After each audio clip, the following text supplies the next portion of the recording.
Every item used in this video can be found in my Amazon store. Please check out the description and click on the links below. These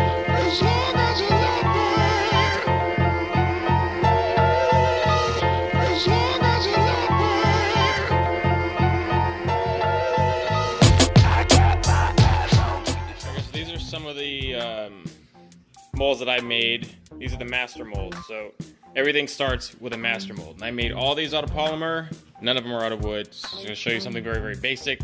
See what I consider to be fairly more advanced in detail. And these are like, a lot of these are really early on. A lot of these are not new.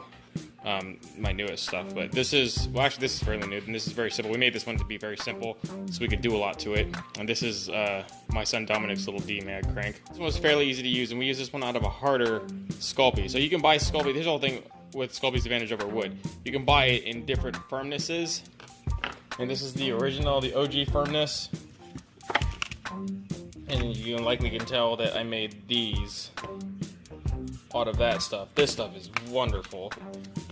I also have this stuff, and this is the firmer stuff I made out of here.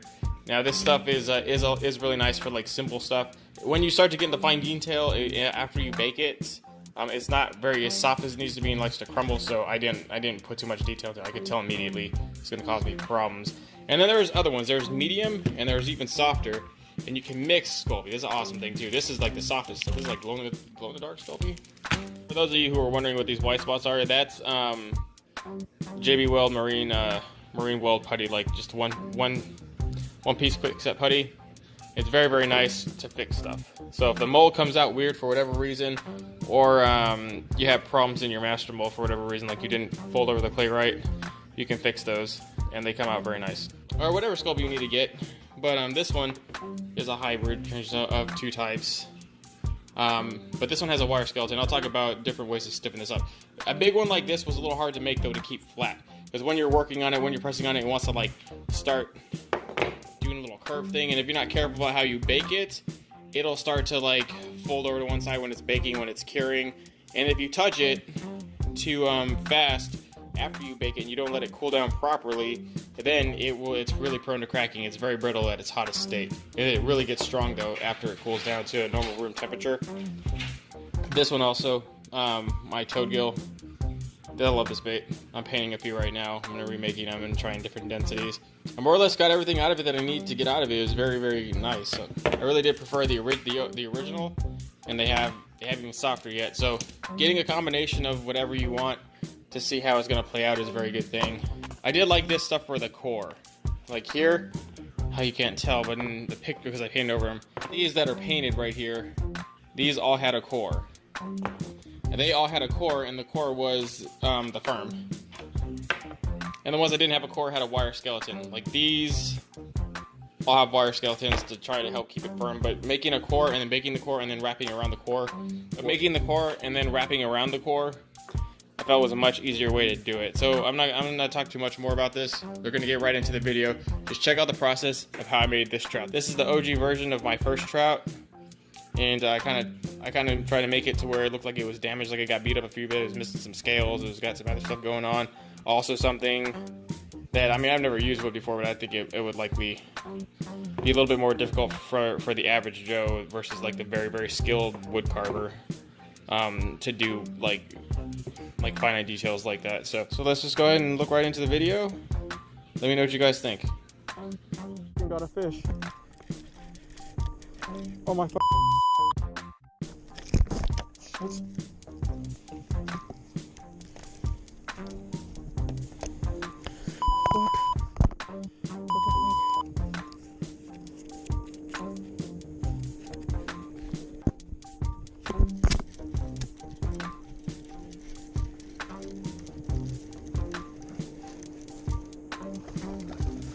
Oh, got a fish.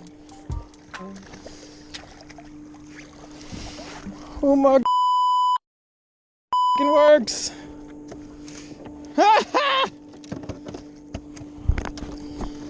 What are you gonna do?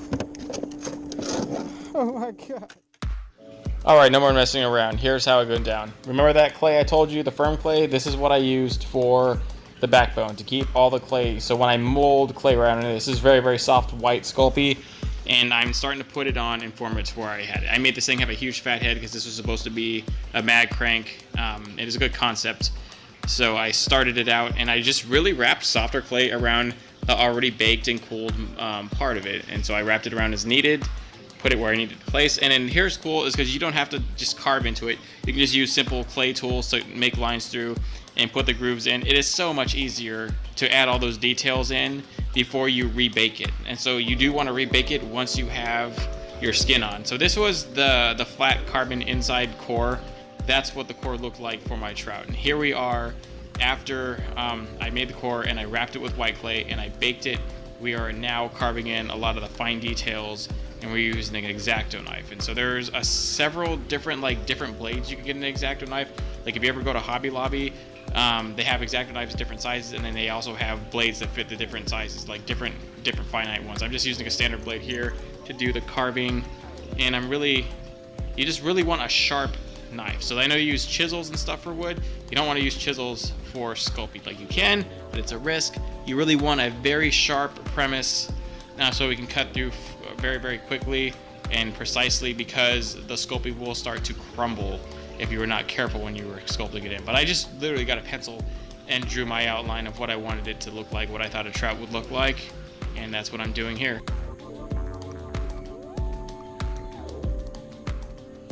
I'm cutting diagonal on one side, and then I'm going around and flipping the bait and cutting diagonal on another side, and I'm literally pulling out a triangular piece of the clay out to give it the 3D structure. And then if it's a little bit rough, then I take like a little bit of sandpaper in there, or I take a finer blade in there and I kind of clean it out. But I'm really just tracing the line that I drew and going back around it. And then right there, you see how that it kind of just crumbled right there? You gotta be careful. So I had to fix that. It's a real friggin' pain. So, but really just being finite. I think an X-Acto knife is the best way to use polymer if you're gonna do it. There's payoffs or setbacks. I really don't know how comparable it is to wood. I've watched people carve wood before. It looks like a huge pain in the face. But right here, we're drawing the scales, right? We are just darkening them in. Now, because it's a trout, I'm making super small scales, because if you ever look at a trout, they have tiny, tiny scales. It almost looks like a slick fish, but they're not slick. They have scales. They're just super, super small, micro. And so I'm just really tracing and tracing down. And the scales are probably the most tedious part if you're gonna do them. If you don't want to do scales, don't do them. Just figure out how to do layers of paint and figure out how to get scale textures from just painting it. And a lot of people do that, and a lot of people have very, very successful baits based on that. I specifically don't like to put a whole lot of effort into painting, and I found that if you don't like doing that, then you better just make your master mold as detailed and as fish-like looking as possible. Okay, so this is the polymer base. I just wrapped this in white clay, and I wrapped the inner clay with fairly hard, dense, thick clay. So it's just a 1/2 inch at a time, and then obviously 1/2 inch over that, or even probably less than that. So this is maybe actually 1.5 inches. So about 1.5 inches thick. Now we're gonna sand. Now I'm gonna use a sander. Okay, I'm not gonna be sitting there sanding away with my foot. So I'm gonna get it pretty flat and arc it, and then obviously the fine tuning I'm gonna do with my hand to get it completely round where it needs to be round, like down here. Now we're just going to sand it down flush, because I did push over clay and it was baked and the surface is not even. And so to even it out, we're just gonna lightly sand over it. It's what I think some 120 grit sandpaper, and then we can go to 300 and 600, however smooth you want your finish to be refined. Make sure you're checking it every so often so you don't make it uneven. Give it a good thorough inspection. It's really important that you have good lighting. I'm doing this at night under lights, which is probably not that smart, but just press with time is like what I got going on. And here we are, just drawing and pre-planning for the rest of the projects, and we're slowly cutting them out. I didn't do what I was supposed to do, which was line the two sides up so my back side had thicker scales than the rest. I wasn't as precise. I was really excited and rushing this whole thing. It still looked pretty darn cool in the end when I had the pieces linked up, so I molded it anyways. But yeah, you should be careful and just be a little bit more precise. Right here, we're cutting in the notches, and we do this first. Cut that side out first, because then you can just measure it up here and then just use a pencil to mark where the screw eyes need to go. and then put them right in.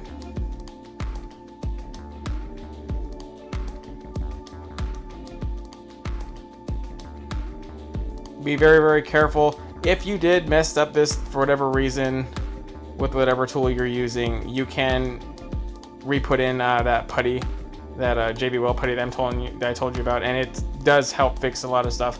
If you mess something up here, don't throw your master mold away. It's fairly easy to fix little botches. Like you can see even little parts in the back end there where there's little pitting. I fixed all that. It's all gone. And so the finished product, when I did eventually silicone mold this, it was fine. But it was just it was just constant like teetering, tinkering, and moving around until I was finally happy with the end finished product from the Polymer. And that just was some fine tuning over and over and over again. I made my dining room table a mess doing it all. I just did this all in my house. I don't have a studio, I don't have a shop. I just went and bought a series of clay tools and carving tools from Hobby Lobby and online. I got a bunch of little testers paint from Hobby Lobby. Hobby Lobby was king here. He was doing everything he needed to do. And right here was the most tedious part, drilling the stupid hole to get the pin in so it would line up with the screw eyes and not jam up my bait. If your bait doesn't swim right, it's likely because the tail is busted. As long as you have the weights in the right place, it's gonna swim okay. And right here you can see where I'm grinding in the tail and I'm cutting through some of the wire skeleton, and that's why it's sparking. Don't freak out there.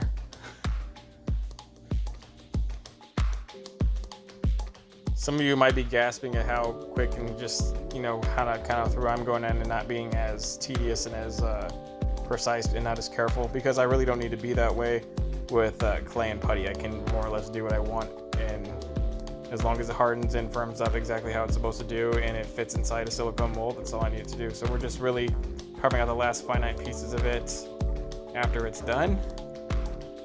And once we refine it and get all this done, we'll be ready to mold it. Just check this out. Check out how these scales are going and how we're running it here. There's also other carving tools we could have done here, and we would have used different ones on wood. That would just take out the whole reason we would have to be-groove this anyways.